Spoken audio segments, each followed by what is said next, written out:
Hello dear friends, welcome to VPS motivation and insurance. Friends, ये video उनके लिए बहुत इंपॉर्टेंट होने वाला है जो कि होम लोन लेने के लिए सोच रहे हैं या फिर लेने वाले हैं। फ्रेंड्स, इस वीडियो में आपको मैंने एग्जाम्पल के माध्यम से समझाने का प्रयास किया है कि आप अपने होम लोन को कैसे स्मार्टली रीपे कर सकते हैं। अब फ्रेंड्स, यहाँ पे इस एग्जाम्पल के माध्यम से समझने का प्रयास करेंगे। यहाँ पे मैंने एज्यूम किया है कि दो व्यक्ति हैं ए एंड बी, जिन्होंने 25 लाख का होम लोन लिया है 7% रेट ऑफ इंटरेस्ट से। फ्रेंड्स, यहाँ पे देखेंगे मिस्टर ए ने 20 साल के लिए लोन लिया है, उनका टेन्योर 20 साल का है, और मिस्टर बी ने 30 साल का टेन्योर चूज किया है। मिस्टर ए का जो ईएमआई आता है 25 लाख के होम लोन पे 19,382 रुपये, और मिस्टर बी का 30 साल के टेन्योर के लिए 25 लाख का लोन पे 16,632 रुपये ईएमआई आता है।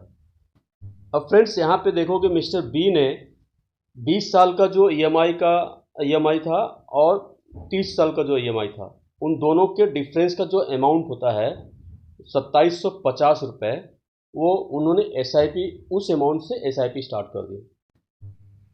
अब यहाँ पे देखेंगे कि 18 साल के बाद मिस्टर ए 41,86,512 रुपये भरते हैं और मिस्टर बी 35,92,512 रुपये भरते हैं। अब यहाँ पे देखेंगे टोटल एसआईपी इन्वेस्टमेंट नील है मिस्टर ए का। मिस्टर बी ने 5,94,000 रुपये लगभग इन्होंने एसआईपी में डाला हुआ है। अब टोटल आउटफ्लो देखेंगे तो मिस्टर ए का 41,86,512 रुपये है, और वहीं पे मिस्टर बी का देखेंगे जो एसआईपी का अमाउंट उन्होंने सेव किया है, डाला है, उसको भी ले करके और जो टोटल उन्होंने अभी तक अपना ईएमआई रीपे किया है, टोटल दोनों ऐड करेंगे तो वो भी 41,86,512 रुपये आता है। अब यहाँ देखेंगे प्रिंसिपल आउटस्टैंडिंग जो है 4,32,900 रुपये बैलेंस हो जाता है मिस्टर ए का, और मिस्टर बी का 16,17,299 रुपये बैलेंस रहता है, आउटस्टैंडिंग रहता है। टोटल एसआईपी कॉर्पस देखेंगे तो मिस्टर ए का नील है, मिस्टर बी का 21,05,000 रुपये उनका टोटल जो है एसआईपी कॉर्पस फंड हो जाता है। अब फ्रेंड्स, यहाँ देखेंगे बी के केस में कि 21,05,000 का जो टोटल एसआईपी कॉर्पस फंड तैयार हुआ है इनका, उसमें से प्रिंसिपल आउटस्टैंडिंग जो है माइनस करेंगे तो 4,87,000 रुपये ये मिस्टर बी के पास बैलेंस रहता है।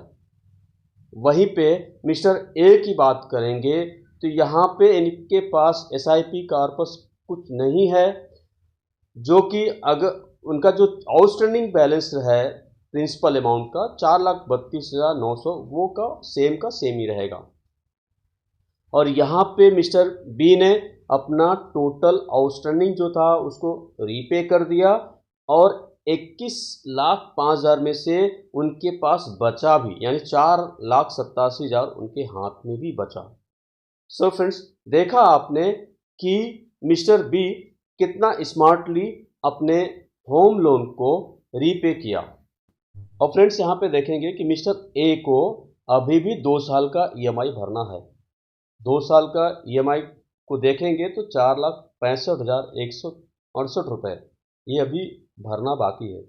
वहीं पे मिस्टर बी ने अपना एसआईपी के रिटर्न के द्वारा सारा होम लोन रीपे कर दिया, और वो 2 साल का पैसा यानी 4,65,168 रुपये ये बचा भी लिए, और एसआईपी कॉर्पस के द्वारा जो उनका पूरा रीपे करने के बाद 4,87,000 बचा वो भी, यानी टोटल जो है उनको 9,52,168 रुपये का बेनिफिट हुआ।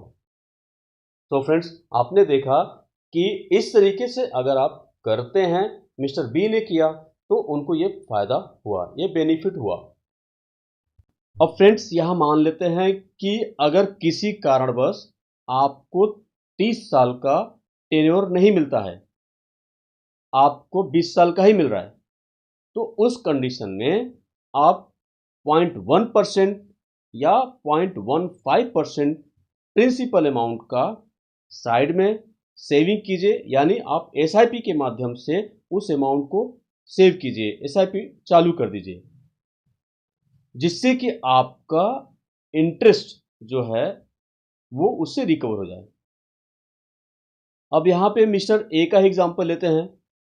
मिस्टर ए का होम लोन 25 लाख का है और ईएमआई आ रहा है 19,382 रुपये। ठीक है, अब यहाँ पे टोटल 20 साल में मिस्टर ए को 46,51,794 रुपये भरना पड़ा, जिसमें उनका जो टोटल इंटरेस्ट है वो 21,51,794 रुपये होता है।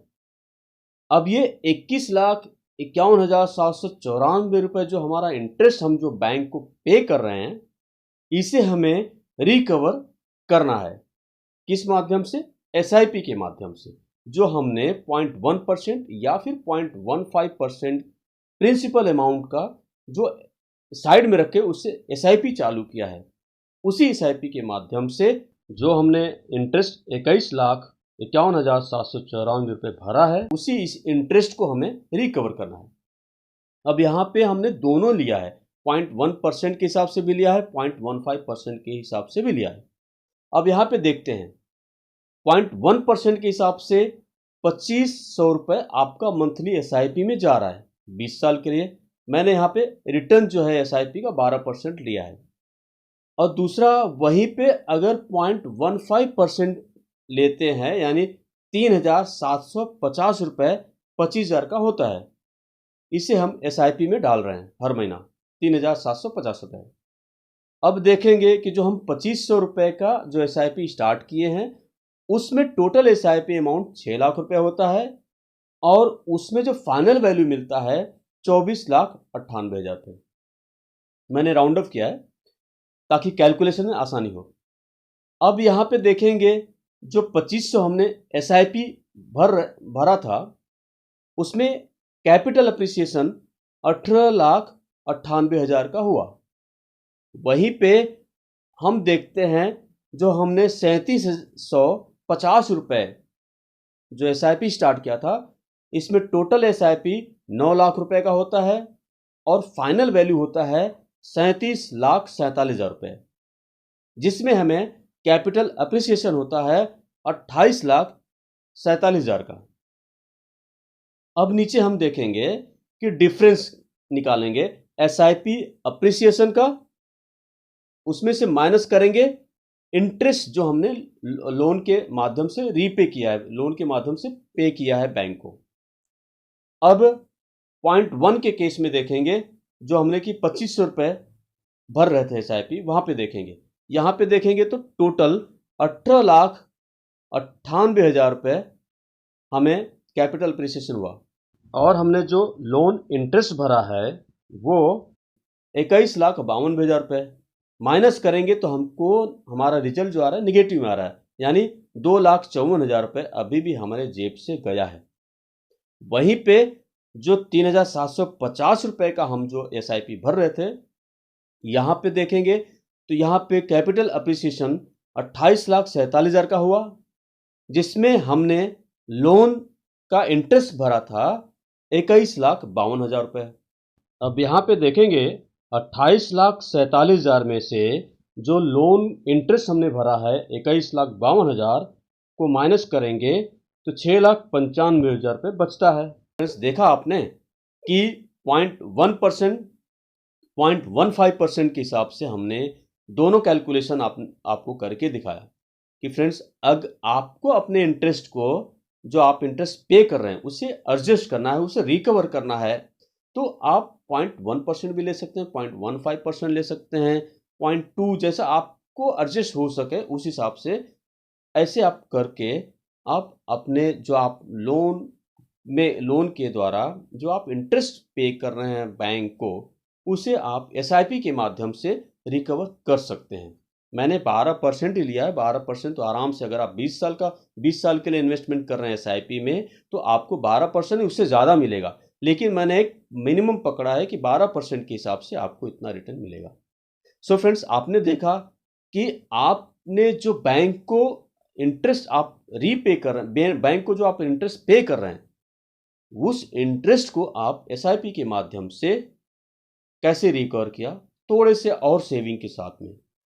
सो फ्रेंड्स, आपको ये वीडियो अच्छा लगा होगा, ऐसा मैं उम्मीद करता हूँ। फ्रेंड्स, यदि आपको ये वीडियो अच्छा लगा होगा और आपके लिए यूजफुल हुआ होगा, सो फ्रेंड्स, मेरा रिक्वेस्ट है कि आप ज़रूर इसे लाइक शेयर कीजिए, अपने दोस्तों तक पहुँचाइए, और यदि आप मेरे चैनल में पहली बार आए हैं तो ज़रूर सब्सक्राइब कीजिए और बेल आइकन को ज़रूर प्रेस कीजिए। So friends, thank you very much.